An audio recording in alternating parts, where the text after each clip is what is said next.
Mick was your quintessential, stereotypic town drunk, on the surface at least. I still remember the creases in his face that made him look older than he probably really was. I remember how bruised and battered he so often looked. I was never sure whether his injuries were the result of slips, trips and falls when he was under the influence, or whether someone had taken exception to the way he looked, the way he smelt, or where he slept, and decided to teach him a lesson. I remember his voice.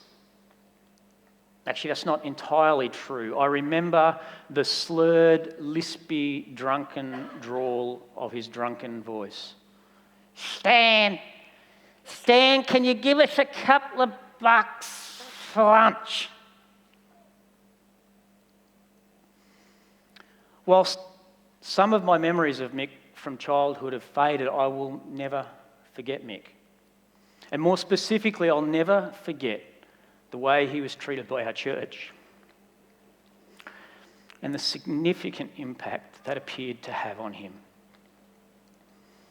For the first 17 years of my life, I lived in a pretty big country town not too far from here. And like some of the people here today or tuning in at home, I went to the Salvation Army every Sunday, sometimes twice, usually. And for the better part of those 17 years, Mick was part of the furniture at my church. To be honest, as a child, I was quite afraid of Mick and I was glad for the days that he wasn't there.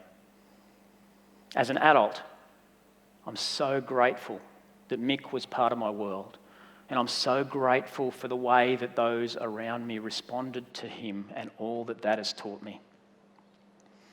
Mick was someone who was on the fringes of society. His behaviour meant that he was an outcast to most people and most places in that town. He certainly wasn't a role model that people would point their children towards, and he was someone that people would literally cross the road to avoid. And yet, he was part of the furniture at my church. He was there often enough for me to have numerous memories of him, and he was always there as Mick.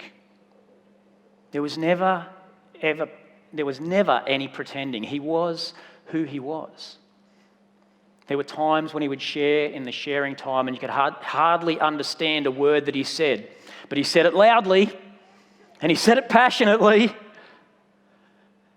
There were times when he would cause a disturbance with his behaviour. And some of the men of our church would physically escort him from the building. And there were times when he would be asked, purposely invited, to come and take the microphone and share one of his amazing poems. He was an incredible poet. And there were times, I think many times, where when the time was right and even when it wasn't, he would get up from his seat, usually at the back, and walk down the aisle and kneel and pray. And pretty much every time, someone, often one of those men who would have to escort him out when his behaviour was bad, would come and kneel next to him, put an arm around him and pray for him. You see, that was a safe place for Mick. It was somewhere where he felt safe. It was somewhere that he could come and be himself, warts and all. That was a place where Mick could come and know that he would be accepted, where people would accept him, where people would show kindness to him, where people would give him hope without necessarily trying to fix him, where people would listen to him, dare I say, perhaps, maybe even love him. It was a place where Mick could be seen and could be known. I have no idea what that did for Mick. What I can tell you is that some 30 plus years later, those memories still have an impact on me, as you can probably tell. And those memories still inspire me to want to somehow grow more to be like those people who helped Mick feel safe. Today is week 2 in our relationship series, and we're talking about growing safe. Now, when we announced that, when we had the picture up on the screen or on the social media, did anyone wonder what on earth that topic was about? I mean, it is a little bit cryptic, yeah? So we're going to unpack that today and what it looks like to be a safe person in our relationships. What it means to be the sort of person in our relationships that allow people to be real, to be vulnerable, to be honest about their hurts, their habits and their hang-ups, and to know that they are safe with us. We want to be people who are growing safe so that people feel safe when they interact with us. And we're going to do that in a little bit of a different way today. The good news is you don't get to hear me ramble on this morning. I'm going to shortly invite some people to come and join me at the breakfast bar here today. And if they can, between mouthfuls of this magnificent spread that's been put on, they're going to share with us and unpack some ideas about being safe people in our relationships. But before we get to the breakfast bar, I want to invite each and every person who's either here in the room with us today or watching online somewhere in technology land to be part of this conversation. Now, out here in front of the breakfast bar, we've got a screen, and at the moment it has our red shield on it, but it now has what we call a word cloud. And we want to invite you, wherever you are, to add to the word cloud today as we chat, as we unpack this idea together. As you hear a word or concept that you think is crucial to this idea of growing safe and being a safe person, we want to invite you to add it to the word cloud. Maybe there's a word that you can already see in there that you think, yeah, that's a good one. Send it in again and it'll grow bigger and we'll know that it's really important to us, right? And so don't be afraid of using words that someone else has already used. So how would you describe a safe person? What does it mean to be a safe person? How do we identify people who are safe? So you can do that quite simply by just simply going to a web browser, whatever you would normally use to open an internet page, and you just go to nbcsalvos.info, and there'll be a little box on the screen there, and you just type a word in the box, press on the button, and it's this simple. We've already got some people who are on the ball, so I see someone who is safe as someone who is engaging. They look you in the eye, they speak with you, they listen to you, and they take on board what you have to say. And so you can see it's already jumped in there. Look at these fantastic words. That's brilliant. That's going to keep doing that all throughout our service, and that's brilliant. I hope it doesn't distract you, but I hope it inspires you to think about this idea of being a safe person. Look at that. That's I can't believe how many words are on there already. Great job, everyone. Keep it going. All right. So, where am I up to? I think I'm going to invite my first guest, if I'm not mistaken. Yes, let's introduce our first conversationalist to join me at the breakfast bar today. Now, when I was telling the story of Mick and when I was remembering his voice, I hope that wasn't offensive. That's just me remembering, I guess, almost word for word, a phrase that I heard from Mick. And the person that he was talking to was Stan. Now, Stan was one of the guys at our church that really supported Mick above and beyond and really became someone who was very safe for Mick. Now, it just so happens that I get to call Stan Dad. And Dad's kindly agreed to drive a couple of hours and come and join us here on the breakfast bar today. So would you welcome him as he comes and joins with me?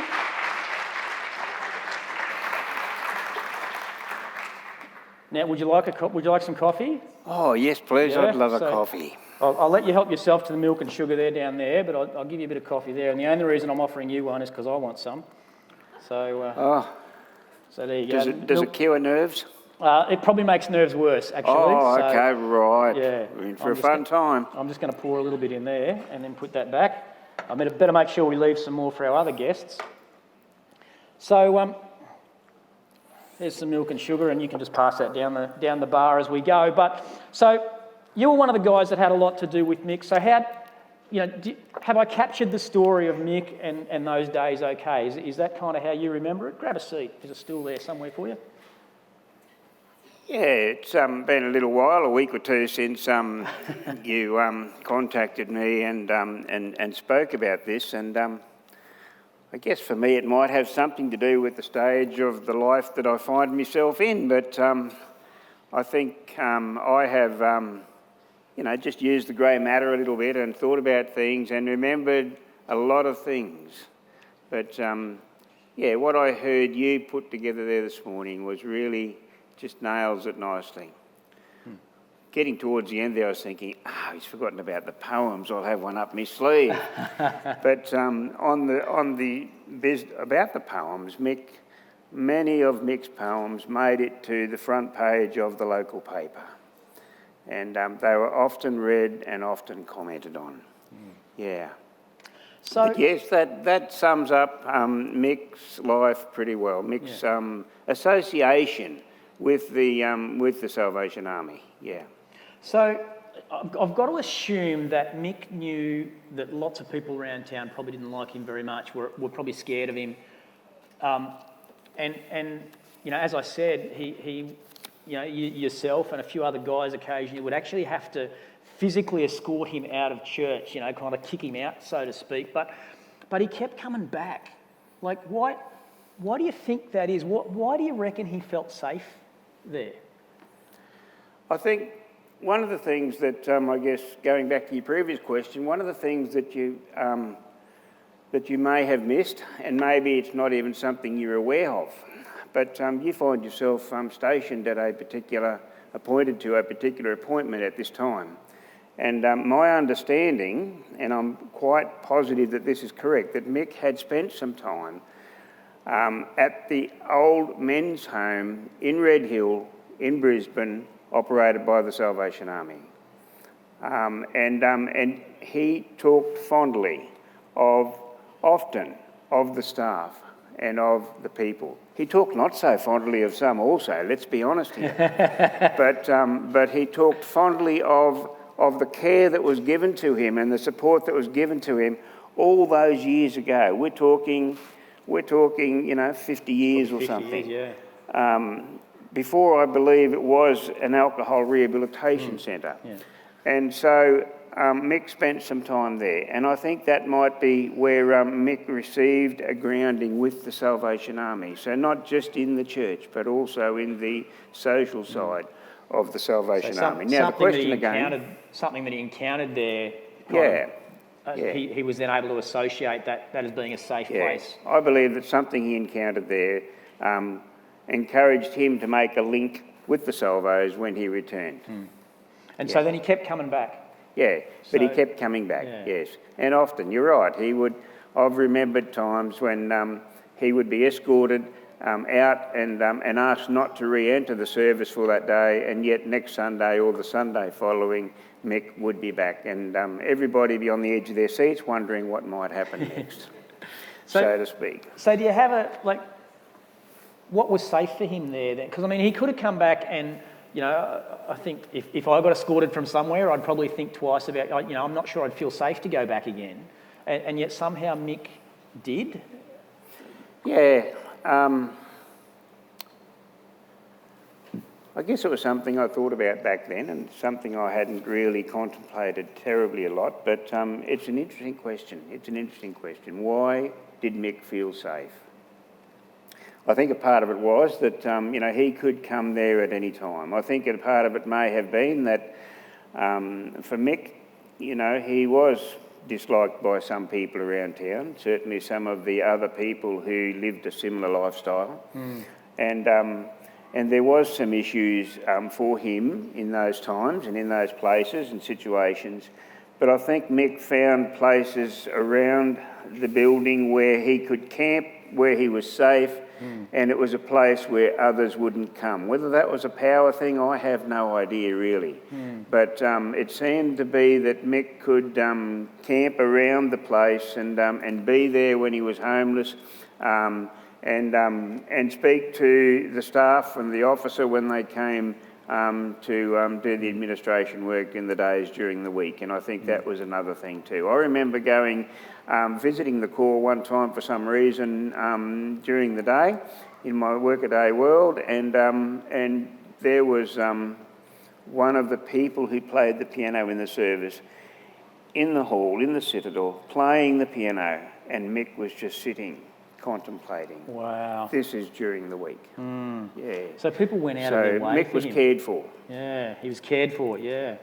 Yeah, we were chatting to our friend Ron last weekend when I was down at your place, and he was saying how every now and then he'd sneak down and open up the men's toilet. If it was a bit wet and rainy, he'd open up the men's toilet so that Mick could bunk down in there in the bad weather. So there's this sense that people went out of their way for him, isn't there? Yeah.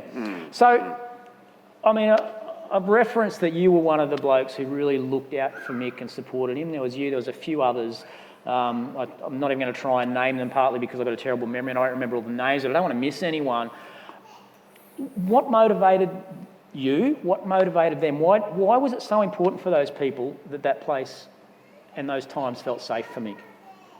I had to think a little bit hard about that, son. I think one of the things that motivated me was, I had not long become a Christian. I'd not long become a Christian and returned back to the Salvation Army as my home church. So I'd been away from the church for a while.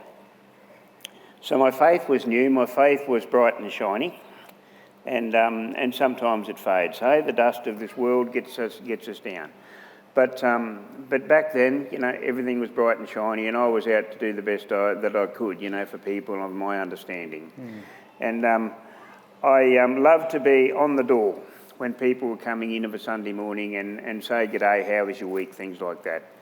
And so being the male person on the door, with a guy like Mick coming into the congregation, somebody who was a little in a higher authority than myself within the church from an administrative point of view, would come and whisper in my ear and say something like, "Look, if Mick comes along, try and find a safe place for him to sit. Try and, maybe just try and, create an atmosphere so that he doesn't disturb the worship and things like that." So things like that were sort of whispered, and that's where I started with it all. But it grew from there for me in that, if Mick was becoming a disturbance, and you might go and tap him on the elbow, and then he would turn and walk out, and you would walk out with him, and then he would have a conversation. You would have opportunity for a conversation. You would have opportunity for prayer. You would have opportunity to spend some time. And Mick would say, as he saluted his Stetson, "God bless you, brother," as he stumbled off up the street. And I think for me, it was a realisation of what had happened for me when I became converted, when I allowed Jesus to come into my life and take it and be in control. And so when that happened for me, there was people in the church who came and mentored. There was people who came and checked that I felt safe. There was people who came and so it flows on. And so this was a good thing to do for Mick, who was seeking. So it was almost as simple as wanting to give what you'd received. Yeah. Just paints a picture of how important it is for us to be safe people and help others feel safe, because it's got that knock-on effect that flows on through the generations. Yeah. He was a smart man. He was a very smart man. He was a bright man. Yeah. And he was a good bloke. So I think there's something in all of us that wants to be seen as a safe person. That we want people to feel able to be themselves around us and not to have to pretend to be something that they're not. We don't want people to feel like they have to be one person to our face and another person behind our backs. It's not easy though, is it? On either side, to be a safe person for someone else, but it's not easy if you're needing a safe person to be real, to be vulnerable, to be open. And yet it's what we long for the most. There's almost this inbuilt, mostly unfulfilled desire in each and every one of us to be absolutely, utterly, completely known for who we are and safe to be that, no matter how ugly or messy or bruised or broken that is. Personally, I think that's something that goes right back to our origins, right back to our beginnings. In the beautiful poetic picture of our origins in the Bible and in the creation story, The first people are described in this state of complete openness and vulnerability, this place of being absolutely known, nothing hidden whatsoever, and completely safe to be so. Dad, what's it say in Genesis, Dad? How's it describe them? They were naked and unashamed, right? Do you remember that? You've heard that in Genesis. There was nothing hidden. Nothing. It was all just out there. And I don't think that that's just a physical thing. But what happened is then when things started to go pear-shaped, what did they do? They took off and hid. When things got a bit messy, they hid. They hid from their maker, from their creator, God. They hid from each other. They covered up. And their vulnerability was so raw that the story suggests that God himself made coverings for them just to help them get through. And I kind of wonder if ever since that moment, we've been seeking, searching, longing and hoping for that sense of safety, that something that says, I see all, I know all, and it's safe, and you're okay.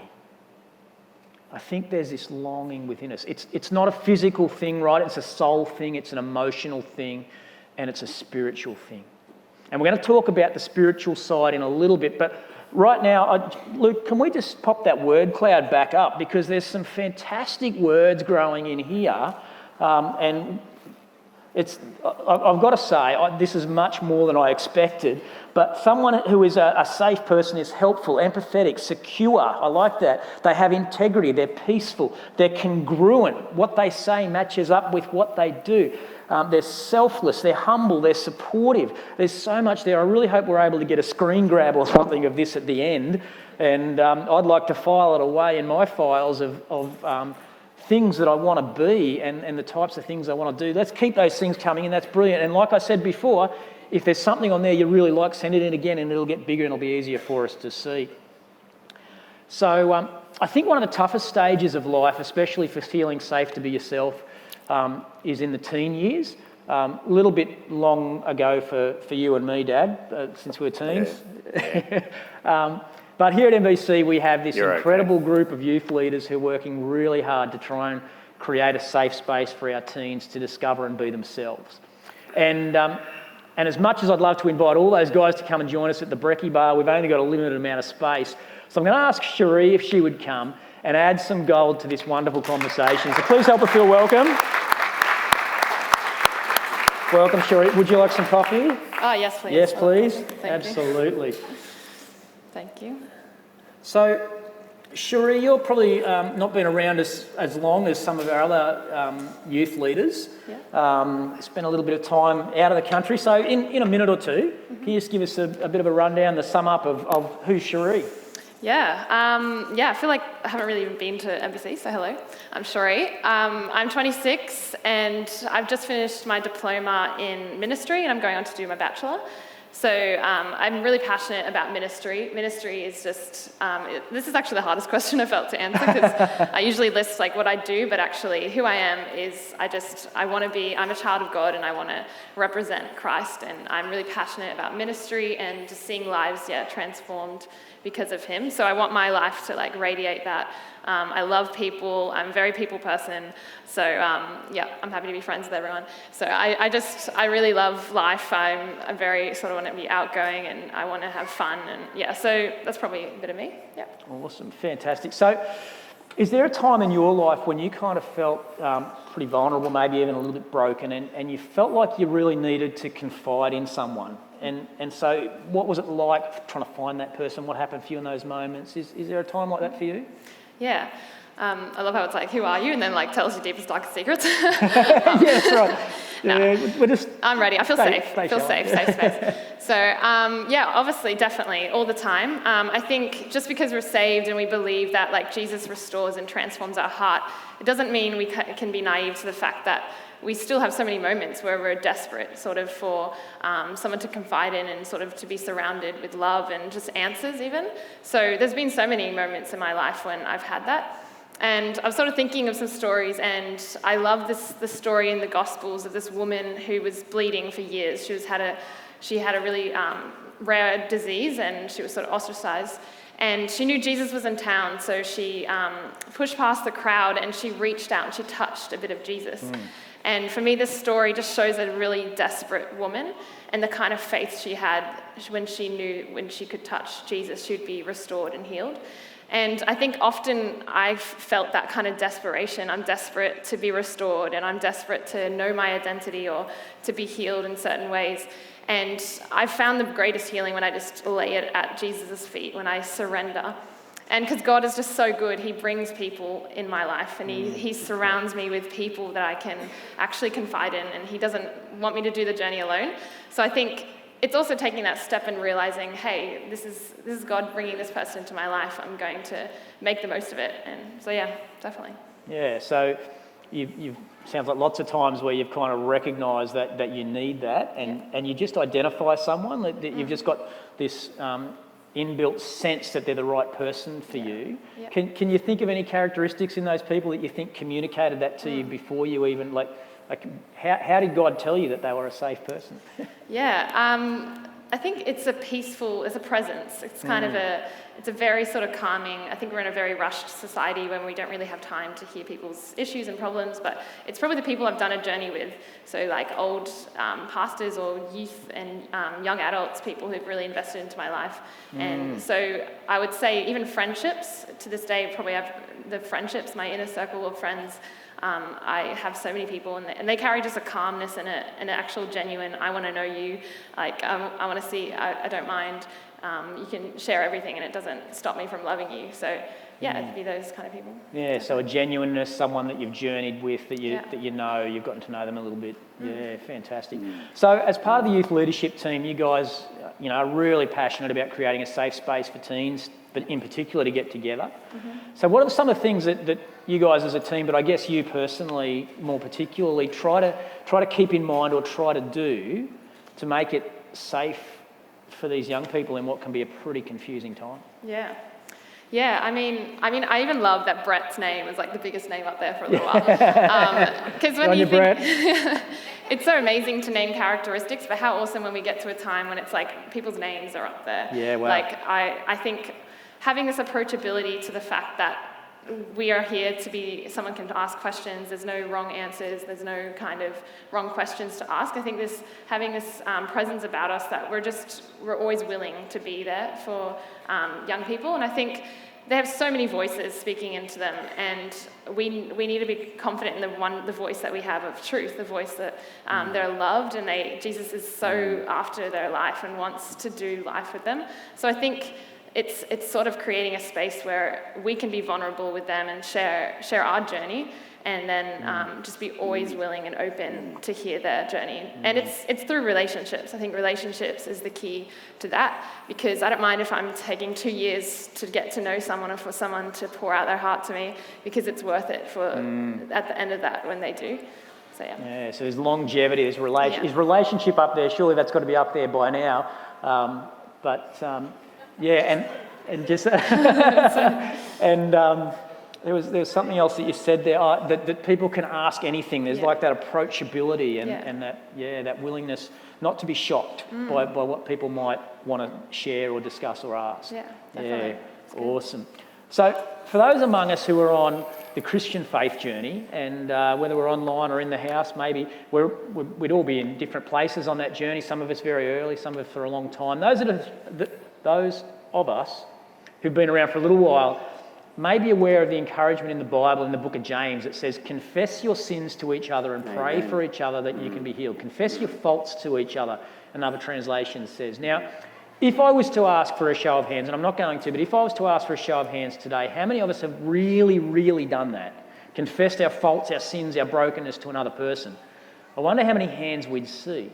And I don't know, and I don't need to know. What I know, though, is that if we're going to be able to do that, if we're going to be able to be that vulnerable, that open, that honest with another human being and tell them the things that we're most ashamed of, we're going to want to feel safe with that person. And that's why we're here. That's why we're having this conversation. That's what we're talking about with Growing Young.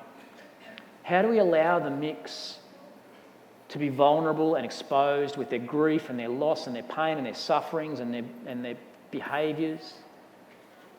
How do we help each other know that even though what I'm doing might not be okay, I'm okay when I'm with this other person. Wow. Our final guest for today at the breakfast bar is someone who's spent quite some years in leadership roles in the Salvation Army, particularly around South East Queensland, especially in the areas of helping and supporting some of the more alienated and excluded people from our societies. She's someone who seems to me to feel very safe to be herself, and someone I feel safe to be around. Would you join me in welcoming Joan to the bar today? Woo! Would you like some coffee? No, I think I'll have the water. You'll just have the thanks. water? I'll just have That's the okay, because I just want to steal one of these berries. You guys are a bit slow on the gear on the And the breakfast I bar. feel like here. it's very self-conscious. water. The chocolates are up that end. I've got a plan. That's the vegan option. The vegan. And that's me. So Joan, in 2 minutes or less, can you tell us about a memory that you have of a time when someone felt very safe to be honest and vulnerable and real with you? And what do you think made the difference for them? Why do you think they felt that way? I think that it's difficult because I've got lots of stories and confidentiality and anonymity Absolutely, means thank you. I can't share Yeah. that. But when I was thinking about it, I remembered back to, it's over 50 years ago. No, not possible. Yes, it was. And I was asked to speak with a young girl, and many monosyllable answers later, she eventually said to me, I don't know why you even bother. You wouldn't have a clue what my life's been like. You're just a goody two-shoes. Wow. And, it was like a wake-up call because I didn't have a clue what she'd been through. And so I said to her, look, can I ask you this? This goody two-shoes doesn't know how to crochet, and I see that you're doing some really beautiful work. So if we're going to spend some time together, let's make it productive, and you teach me how to crochet. And so she did. She got some wool and a crochet hook, and she eventually discovered that I was a real klutz. And I'm left-handed and she was right-handed, so it was kind of a difficult process. But the upshot of it was that many laughs later, I learnt to crochet. And I won't show you my work because it's not that great, but I did learn to crochet, and she learned to share with me. And during all of that time that we spent together, she offloaded lots of the garbage stuff that was in her life that she didn't feel comfortable with sharing with me before. Wow. So we kind of found a common ground. What a beautiful gift you gave her in that moment to find what she had to offer, what she brought to the table, and invite her to bring that to you as a way of creating that safe pathway. Well, it was a God moment. Yeah, of wasn't course. it? Yeah, wow. Because I didn't have a clue. Yeah. Wow. I just want to sit in that for a minute because that picture is just beautiful. Wow. Now, I said this to you privately last week. I hope you don't mind me saying it publicly, but I see you as someone who has the spiritual gift of being a little bit naughty. Chapter and verse.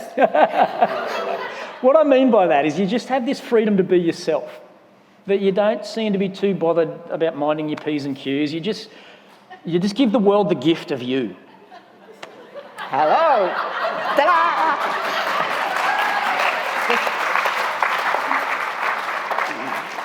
And I think that tells us that there's something very disarming and comforting about that. Do you think that that's something that helps people feel safe with you, or am I just making things up? I can't be anything else. I don't know how to be anything else. Yeah. So, and I make mistakes. Yeah. And sometimes being vulnerable, people can hit you in the gut. But I'm happy to be that person. And I think that there are times when people have been vulnerable with me as a result of me maybe being an idiot, you know, and they think, oh heck, we've got to do better than this. I just think that people therefore have trusted me through the years, and I think that I am not afraid of silence. And the other thing that I've learnt is that sometimes sitting beside someone, they will share with you more easily than if you're sitting opposite them and looking at them. I know that looking people in the eye is important, but sometimes people feel more comfortable not actually seeing you because they drift off to a place that they're actually speaking to someone else and not me. So there's this sense that if people are going to experience this as someone that they can be vulnerable with, that they can be safe to be vulnerable with, offering them our own vulnerability is actually part of what makes that safe. Not taking over and not dumping all of our burdens and all of our brokenness on them, but just being real and being ready to acknowledge our mistakes and our failures. Yep. Yeah. Wow. I've probably given you the hardest job today, Joan, because I want to ask you a hypothetical question, which I haven't done for these guys, so they're probably going to wipe their brows and say phew, especially once they hear the question. But I just thought it would be helpful for us just to unpack what it looks like to have tough conversations sometimes with people. So if someone someone you know pretty well, not necessarily just some random checkout operator at Woolworths that you've met once, but someone who knows you well comes up to you and says, Joan, I know you're a church person and my partner and I would really like to come to your church, but we're in a same-sex relationship, so we've been burnt by church before. Church doesn't like us because of who we are. How would you respond in that moment? I'd be glad that they had felt comfortable enough to approach me. And I think that I would talk to them about their hurt, because I think that the church is made up of people. We are the church. I am the church. I've hurt people by some of the things that I've said, and which I have had to ask for forgiveness for. And I think that I would talk through that process with them.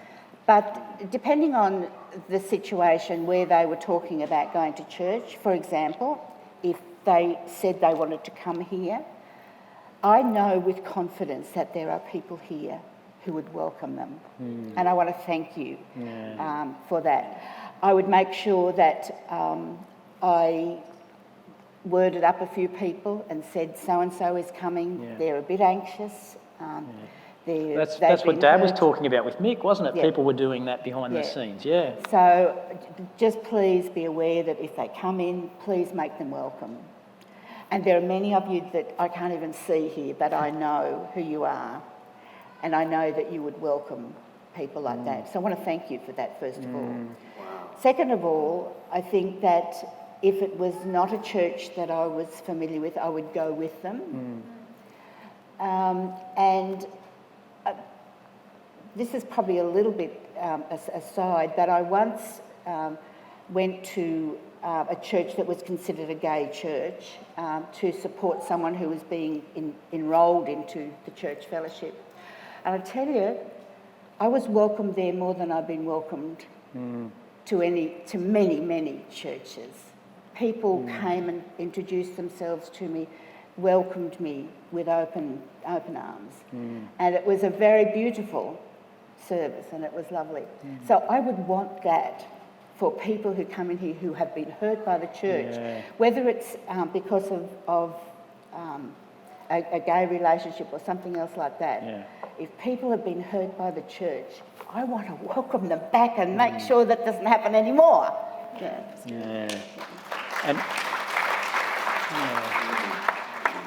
And I think one of the key things that you inferred just as you started talking was this idea of I wouldn't be afraid of the hurt. And I wouldn't try and explain it, I wouldn't try and justify. That's not what you said, but I could hear that in what you were saying. I would allow them to tell me about the hurt. And I would actually even take some ownership of that by acknowledging that sometimes that hurts on me. It might not have been to you personally, but I don't always get it right either. No. And I think that's such a precious gift in helping people feel safe. That's magnificent. Yeah, wow. So guys, personally, I'm a big fan of the story that we read in church earlier. I guess that's why we read it, because I was calling the shots on this today. But this story about Jesus and a woman who was pretty much rejected by her community. She was a loner, and she meets up with Jesus, and they have this very real, raw, personal, and apparently very safe conversation. I just think it paints such a great picture of how people experience Jesus as a safe person. So what do you guys think? What do you have? How does that story add to our conversation today? Yeah, it's good. It's a good story. Yeah, it's good. Okay, moving right along. No, there's a series called The Chosen, and it goes through the early years of Jesus' ministry, and this scene is just the most powerful scene.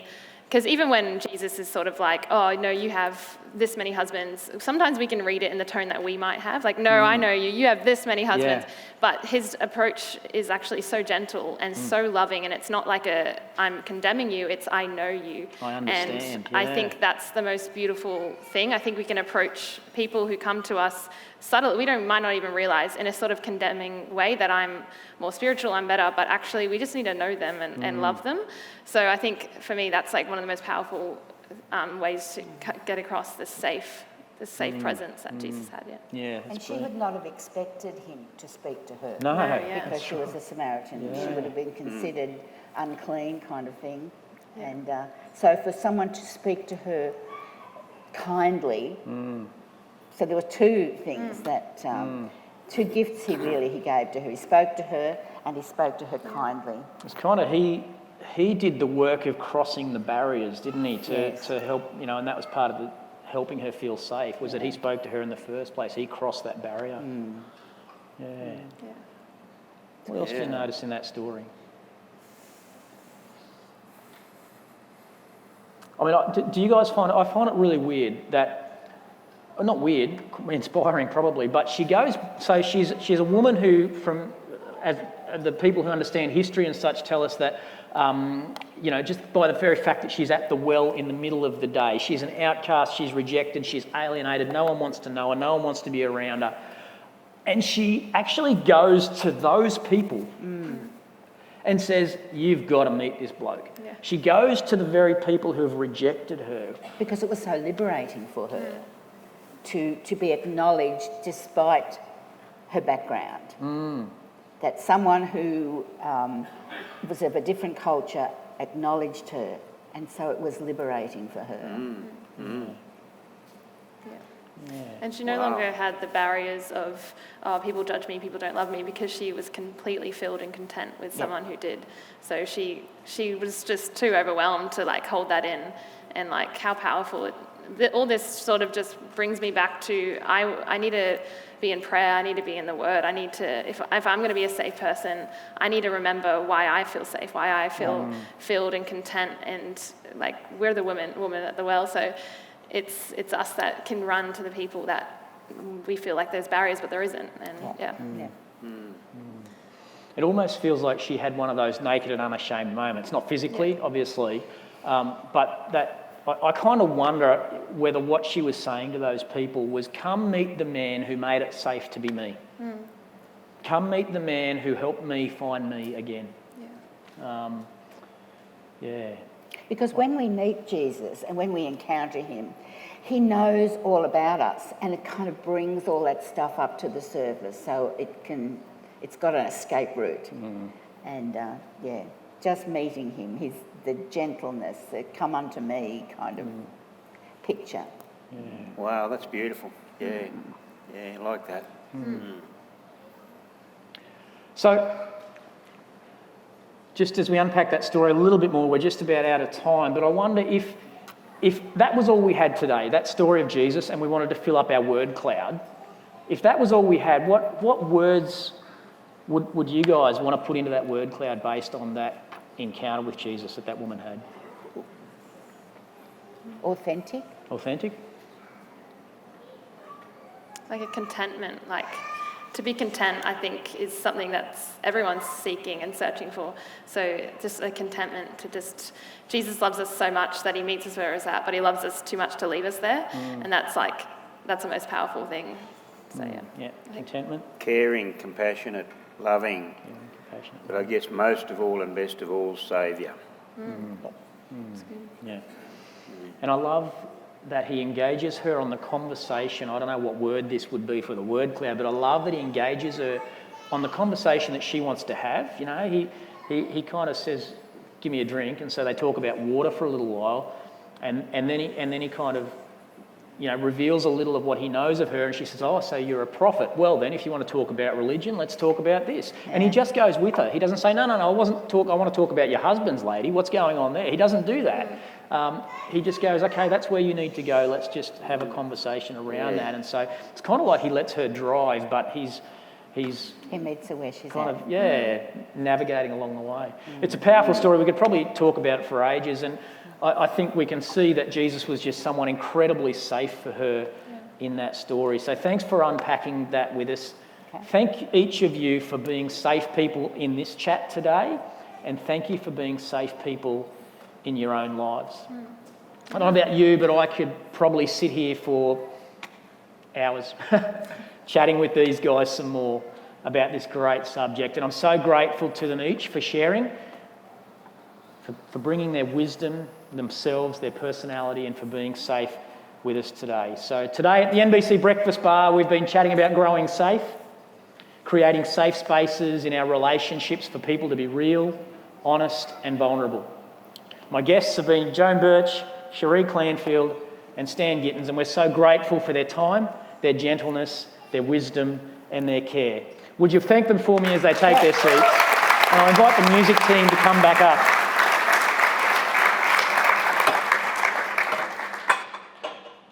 As they leave, don't forget to take some chockies or pastries if you want to, or I was going to say the music team might grab a chockie on their way up, but they might spit it into the microphone then. I don't know about that. But I hope today you've got a sense of why it's so important to be someone in our relationships that people feel safe with. Someone who displays some of this stuff: patience, compassion, respectfulness, trustworthiness, caring, authentic. We've even got some names on there that people are throwing their appreciation and gratitude to those who've been safe. So what a magnificent thing. But I hope that you see words on there that you want to come to define and kind of be part of who you are. And I hope that you, like me, want to make some kind of a renewed commitment today to be mindful of my responses, my actions, my behaviours, and how they might cause a person to feel safe or unsafe. How they might allow a person to feel real and open and honest with me. I'd just love to just pray, and then we'll take some moments just to think, to reflect, to respond, and allow the music team to minister to us. But would you join me as I pray? Loving God, I thank you that your original intent, your original design for us is that we feel completely safe with you, and we know that we live in a broken world and our life doesn't quite go the way that you would have it, and probably not even the way that we would have it, and that causes ripples and challenges, and somehow, for some reason, we don't always feel safe with you. But we thank you for safe people in our world. We thank you for those that we've heard from this morning and for all that we're reflecting and thinking on. And we thank you that that is only a reflection of your heart for us. And I pray that wherever we're at, that we would feel more safe to relate to you. That we would be like the woman ready to sit on the edge of a well and just allow you to reveal to us who we are and to just be real and honest and open and vulnerable with you. And God, continue to guide us to those people in our lives who are going to give us that gift as well to help us unpack the things that are going to drag us down and hold us down.